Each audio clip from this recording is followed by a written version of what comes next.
Stage پہ کہہ رہا تھا حضور مجھے دیتے ہیں اور پہلے اس کو کہتا ہے اکاؤنٹ میں 40,000 کراؤ تو پھر گاڑی چلے گی. ایک گل کرنا یار, ایک گل کر, یہ 40,000 والی گڈی لمبی نہیں ہو چلتی, چلتی ہے پر لمبی. ہاں لمبی گاڑی اسی کی چلتی ہے جسے مدینے والے محبوب چلاتے ہیں. ہاں یہ ہم نے بڑی گاڑیاں چلتی دیکھی پھر ختم ہوتی بھی دیکھی. ہاں اعلیٰ حضرت فرمایا کرتے تھے کون دیتا ہے دینے کو منہ چاہیے, دینے والا ہے سچا ہمارا. چلو بات بھی سن لے میرے اعلیٰ حضرت کی. اعلیٰ حضرت فاضل بریلوی رحمت اللہ علیہ نا دکان پہ تیل لینے چلے گئے سرسوں کا. پہلے یہ بھی دیکھے اتنے بڑے پیر اور مولوی اور تیل لینے خود جا رہے ہیں. اب بتا آج کے زمانے کا پیر تو اپنے گھر کا شاپر بھی نہیں نہ اٹھا سکتا, وہ بھی کسی اور ہی چاڑا ہے. تو حضرت خود تیل لینے گئے سرسوں کا. دکاندار سے کہا کہ یہ نا بوتل تیل کی بھر دو. اس نے بھر دی. فرمایا کتنے پیسے؟ کہنے لگا ویسے تو 5 آنے کی ہے, آپ ہمارے عالم میں آپ 3 آنے دے دیں 2 رہنے دیں. تو اعلیٰ حضرت نے پورے 5 دیے. فرمایا تو سارے رکھ, میں اپنا علم 2 آنے کا نہیں بیچا کرتا.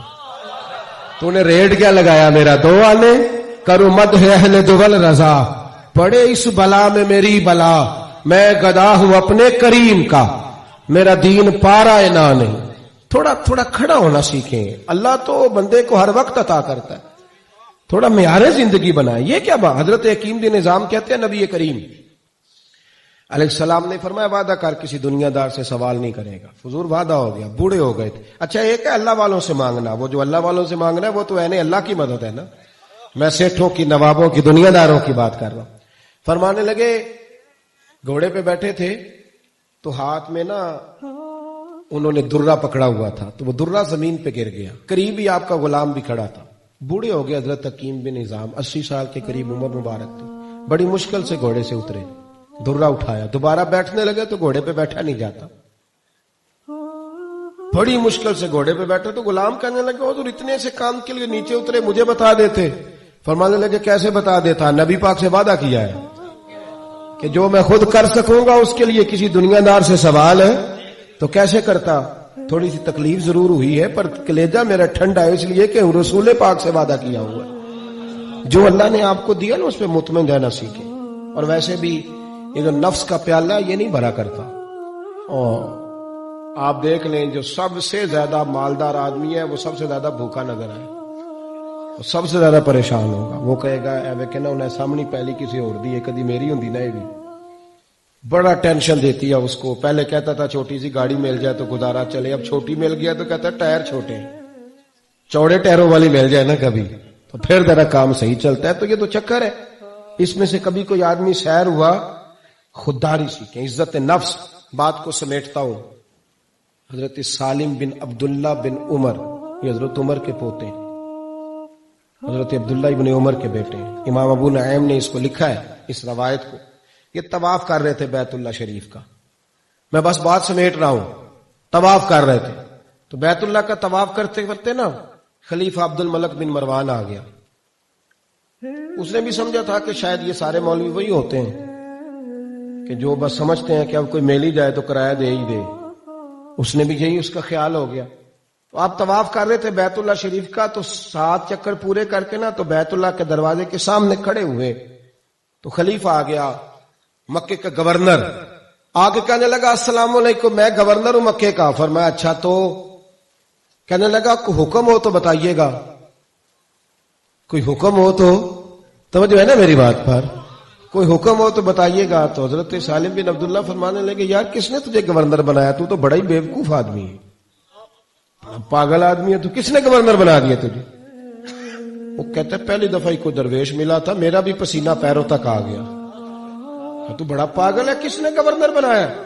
میں نے کہا جی کیا ہوا؟ کہنے لگے تو بڑا بیوقوف ہے بھائی, اللہ کے گھر میں آ کے, بیت اللہ شریف میں آ کے اور مقام ملتزم کے سامنے کھڑے ہو کے یہاں بھی میں دنیا داروں سے مانگوں گا, یعنی یہاں آ کے بھی میں لوگوں سے کہوں گا اللہ کے گھر کے سامنے. دیکھیں نا اعلیٰ حضرت نے لکھا ہے مسجد میں رفائی کام کا اعلان ہو سکتا ہے, لیکن کوئی شخص اگر مسجد میں اپنی ذات کے لیے اعلان کرے, یہ اعلیٰ حضرت کا فتویٰ ہے, اور آپ نے اسے 1 روپیہ دیا تو مسجد سے باہر نکل کے آپ کو 70 روپے دینے پڑیں گے.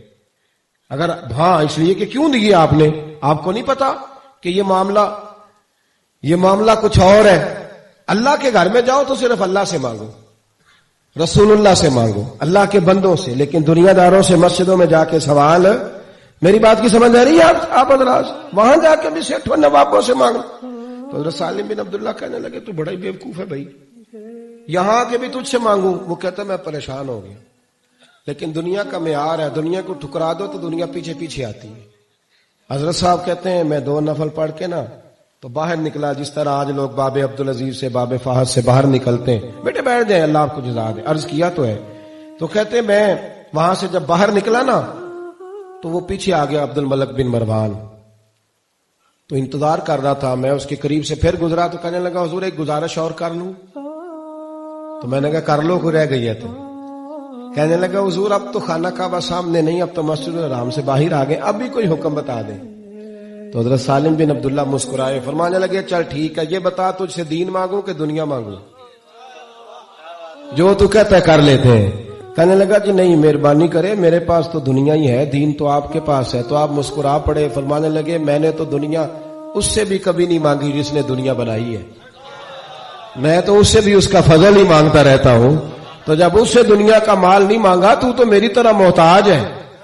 وہ ملا نا بہلول دنا سے ہارون رشید ملے، تو کہنے لگا ہارون رشید بابا کو حکم ہو تو بتانا۔ فرمانے لگے تجھے کون دیتا ہے؟ کہا اللہ۔ تو فرمانے لگے یہ تو نہیں نہ ہو سکتا کہ اللہ ہارون رشید کو دیتا رہے اور بہلول دنا کو بھول جائے، یہ تو نہیں نہ ہو سکتا۔ تو جا اپنا کام کر، یہ آرزوئے کرم اور میں آپ سے کروں، یہ بھیک اس کو دیجیے جس کا خدا نہ ہو۔ ہاں، اور گردن کو جھکا دیتا ہے خیرات کا پتھر، جہاں میں مانگنے والوں کے سر کبھی اونچے نہیں ہوتے۔ آج کی نشست میں 2 ہی باتیں عرض کی ہیں آپ سے۔ ایک تو زندگی میں کھڑے ہونے کی کوشش کریں، آپ سچ بولیں، آپ سچ بولیں اور سچ کی بات آگے بڑھائیں، اور دوسری بات میرے بھائی خوددار رہیں، چھوڑ دیں۔ یہ میرا مطلب ہے لوگ عجیب بات کرنے لگے ہیں، بڑے بڑے تجزیہ نگار کہتے ہیں کہ پاکستان میں ریٹ ہے، کوئی بندہ بھی ہے اس کا ایک معیار ہے، ایک جگہ پہ جا کے اس کا ریٹ لگتا ہے، اس سے نکل آئیں باہر، خودداری سے جینا سیکھیں۔ یاد رکھو جو روز شام کو چھوٹا گوشت کھاتا ہے نا اسے نہیں زیادہ مزہ آتا، اور جس کے اکاؤنٹ میں ہر مہینے 30-40 لاکھ روپے جاتے ہیں وہ زیادہ بسم اللہ نہیں پڑھتا۔ کبھی مزدور کو دیکھنا، جس کو شام کو 300 روپے مزدوری ملتی ہے نا تو مٹی والے ہاتھ 10 دفعہ یوں صاف کرتا ہے اور 3 دفعہ بسم اللہ کہہ کے نوٹ پکڑتا ہے، کیونکہ اسے پتا ہے یہ میری حق حلال کی کمائی ہے۔ اور پھر جب وہ دوپہر کو روٹی لاتا ہے نا کام پہ ساتھ، تو 2 روٹیوں کے بیچ اس نے اچار رکھا ہوتا ہے، کبھی اسے روٹی کھاتے دیکھنا، وہ پہلے ہاتھ دھوتا ہے، پھر کوئی چیز نیچے بچھاتا ہے، پانی خود رکھتا ہے، اور وہ جب روٹی کھا رہا ہوتا ہے تو لگتا ہے کائنات کی سب سے زیادہ نعمتیں اسی نے دسترخوان پہ رکھی، اور جب وہ شکر ادا کرتا ہے تو صرف لفظ نہیں اس کی آنکھیں بھی بتاتی ہیں کہ شکر ادا کر۔ تو یہ والا معیار بناؤ، یہ والا، اس معیار سے نکل آؤ کہ چیزیں بڑی ہیں تو میرے پاس کھانے کا وقت نہیں، وہ تو لوگ دوائیاں کھاتے پھرتے ہیں۔